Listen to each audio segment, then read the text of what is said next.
Production works jorhate অসমৰ নাট্য জগতলৈ আগবঢ়াইছে দুখন অনবদ্য গ্ৰন্থ।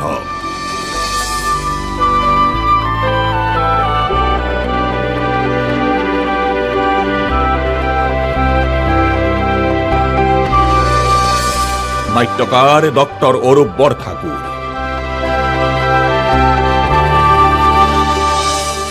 নাট্যকাৰ দেৱজিৎ শৰ্মা,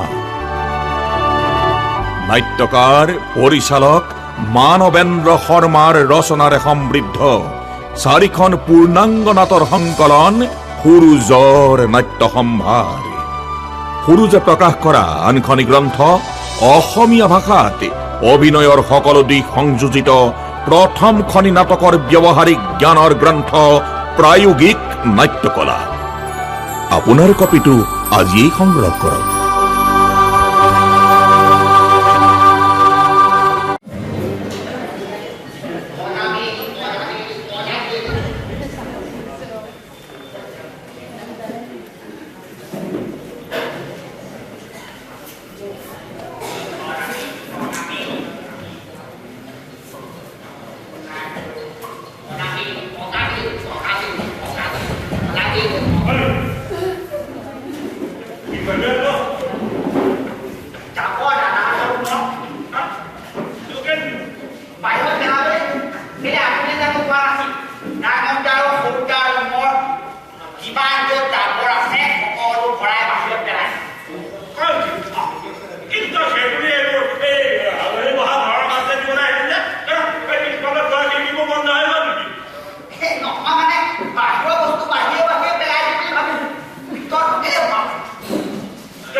পালাৰে মাষ্টৰ এজনী ছোৱালী হৈ তাই তোমাৰ কথা কিমান চিন্তা কৰিলে তোমাৰ দুটা পুত্ৰৰ এটাই যদি তাৰ আধালৈকে চিন্তা কৰিলে তেনেহ'লে এই অপহৰণ নাটকখন ৰচনা কৰাৰ কোনো প্ৰয়োজন নহ'লেহেঁতেন বুজিছা আমি ঠিকেই কৈছা হে চক্ৰ আমি বোলে সেই পুত্ৰ সন্তান পোৱাৰ আশাত তোমাৰ মন্দিৰে মন্দিৰে এই শৰাই সজ্জা দি কৰোঁ বুজিছা কন্যা সন্তানক আমি দলক গ্ৰহণ কৰি ভাবো এতিয়া চোৱা তাই মোৰ কাৰণে যিখিনি কৰিলে কোনো সন্তানে নকৰে হে চবে বুজিছা তাই জন্মত তাই ব্যৱহাৰ মই যদি দেখা পাব পাৰে মই অকলে ইমানখিনি কেতিয়াও কৰিব নোৱাৰিলোহেঁতেন যদিহে তাইকে মোক সহায় নকৰিলে তাই প্ৰতিটো খোজতে মোৰ নামত বিক্ৰী কৰি আছে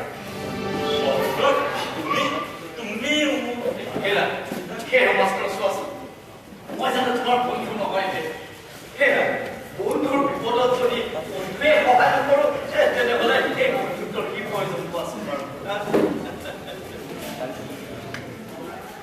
কিন্তু এটা কথা নহয় অকাৰণতে সেই ককায়ৰ প্ৰতি এইখিনি কাম কৰাৰ কি প্ৰয়োজন আছে অকণো জানে নালাগে দাদাহঁত যেনেকৈ যোৱাৰ তেজসমূহৰ কথা সি সেইদৰে মোৰ জানো তেজসমূহৰ দাদা নহয় সিহঁতৰ প্ৰতি চক্ৰান্ত কৰাৰ দৰে নিকৃষ্ট চিন্তা মই কৰিব নোৱাৰো দেউতা আৰু কি সাৰ্থক কৰিলে কি পাপ হয় তেনেহ'লে দেউতা ঘৰত যেতিয়া কোনোবা এটা কাঠত কোনে ধৰে তেতিয়া সেই খুন আঁতৰাবলৈ আমি বিভিন্ন ধৰণৰ দৰৱ খাওঁ তেল ৰস খাওঁ তথাপিও যদি সেই খুন নাতৰে তেতিয়া সেই কাঠডালক আমি বাহিৰলৈ পেলাই দিওঁ কাৰণ সেই খুনে ধৰা কাঠডালে কালক্ৰমত ভাল কাঠবিলাককো বেয়া কৰি পেলাব মই কামেই কৰিম দেউতা কাৰণ দাদাহঁতৰ ভিতৰৰ মনটো তেতিয়া মই খুনে খাই ফোপোলা কৰি পেলাইছিল মাত্ৰ তোমাৰ অন্ধ পুত্ৰ স্নেহৰ ধোকাডালে সিহঁতক ফোন কৰি ৰাখিছিল ঠিক কথা কৈছো মালা ধোকা দিয়া কাঠৰ কোনো বিশ্বাস নাই বুজিছে যেতিয়া সিহঁত পৰি ভাগি যায় তাৰ কোনো ঠিকনা নাই মই এটা কথাই জানো দাইজি পুৰুষ হৈ জন্ম ল'লেই পেণ্ট চাৰ্ট পিন্ধিব জানিলেই দাড়ি গোফ কাটিব জানিলেই কোনো কাৰো পুত্ৰ হ'ব নোৱাৰে পুত্ৰ হ'বলৈ হ'লে পুত্ৰৰ দায়িত্বও পালন কৰিব জানিব লাগে আৰু সেইকাৰণে মই মোৰ দাদাকেইটাৰ প্ৰতি সিহঁতৰ প্ৰতি দায়িত্ব মনত পেলাই দিবলৈ কঠোৰ হ'বলৈ বাধ্য হ'লো আৰু এইখিনি যদি কৰোঁতে মোৰ কিবা ভুল হৈ গৈছে তুমি মোক ক্ষমা কৰিবা দেউতা আৰু মোৰ কাৰণে তোমাৰ মূল্য মোৰ ওচৰত বহুত বেছি মোৰ নিজতকৈও বেছি দেউতা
Hey,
সাৰথী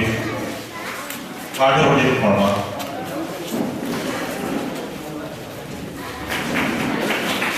অমৰ জ্যোতি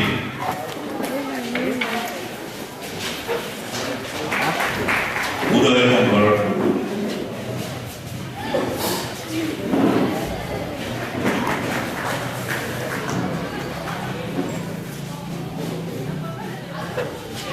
বিজু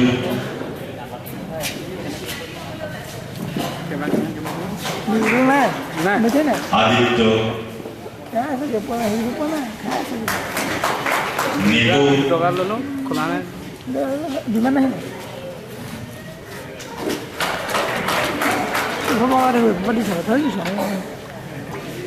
চন্দন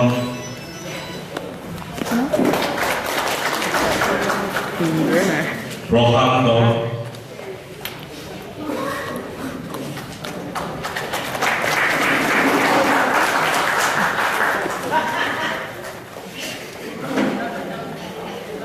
দীপাংকৰ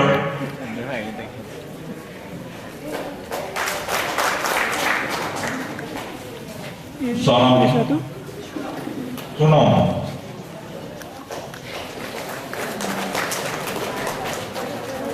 ৰূপা গায়ত্ৰী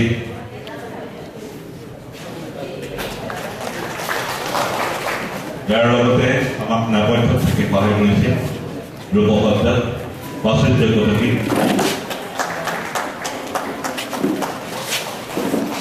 স্মাৰক পাৰ্শ্ববিদা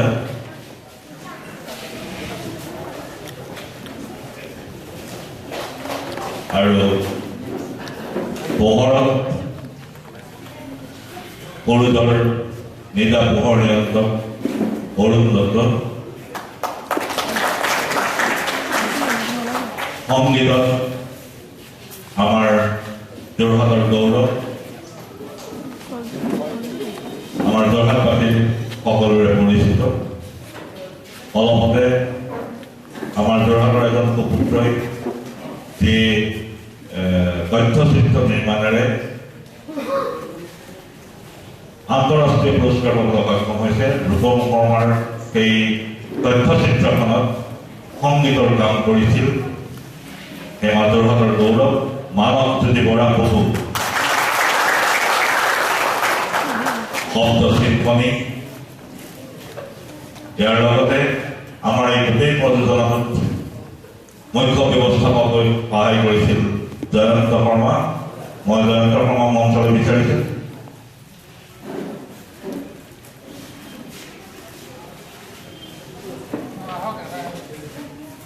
আৰু এইখিনিতে মই চিনাকি কৰি দিবলৈ লৈছো